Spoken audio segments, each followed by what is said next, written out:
How to fix Apple Pay not working for online purchases. Hello everyone, I am Vishaka and welcome to our channel. Now let's get right into the tutorial.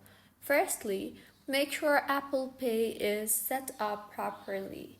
Launch the Settings application and then tap on the Wallet option and confirm that your card is added and verified. Now tap on your card to check for alerts like needs verification or not active. Next, check your internet connection.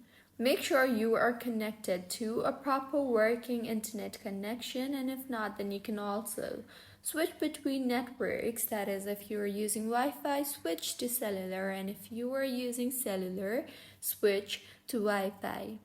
Next, in Settings again, tap on Wallet and then tap each card and update billing address. Also, update shipping info under Payment and Shipping option in your Apple ID settings. Also, in Settings again, tap on Face ID and Passcode option and ensure Face ID for Wallet is enabled, and if not, then go ahead and enable the Wallet toggle button. Also, make sure your device has a passcode set. You can also try a different website or app, as not all websites or apps support Apple Pay. You can try using Apple Pay in Safari on a known site like apple.com.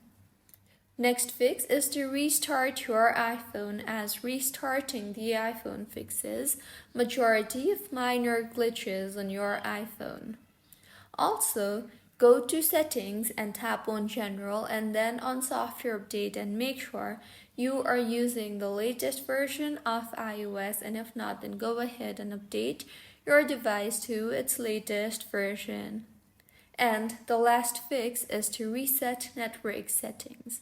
So in general, again, tap on Transfer or Reset iPhone and then on Reset and then on Reset Network Settings. Reset your network settings. Make sure that this will erase Wi-Fi passwords and Bluetooth pairings. So this is how you can fix Apple Pay not working for online purchases. If you find this tutorial helpful, please like the video and do comment if you have any queries. Also, do subscribe to our channel for more helpful tutorials like this. See you on the next one.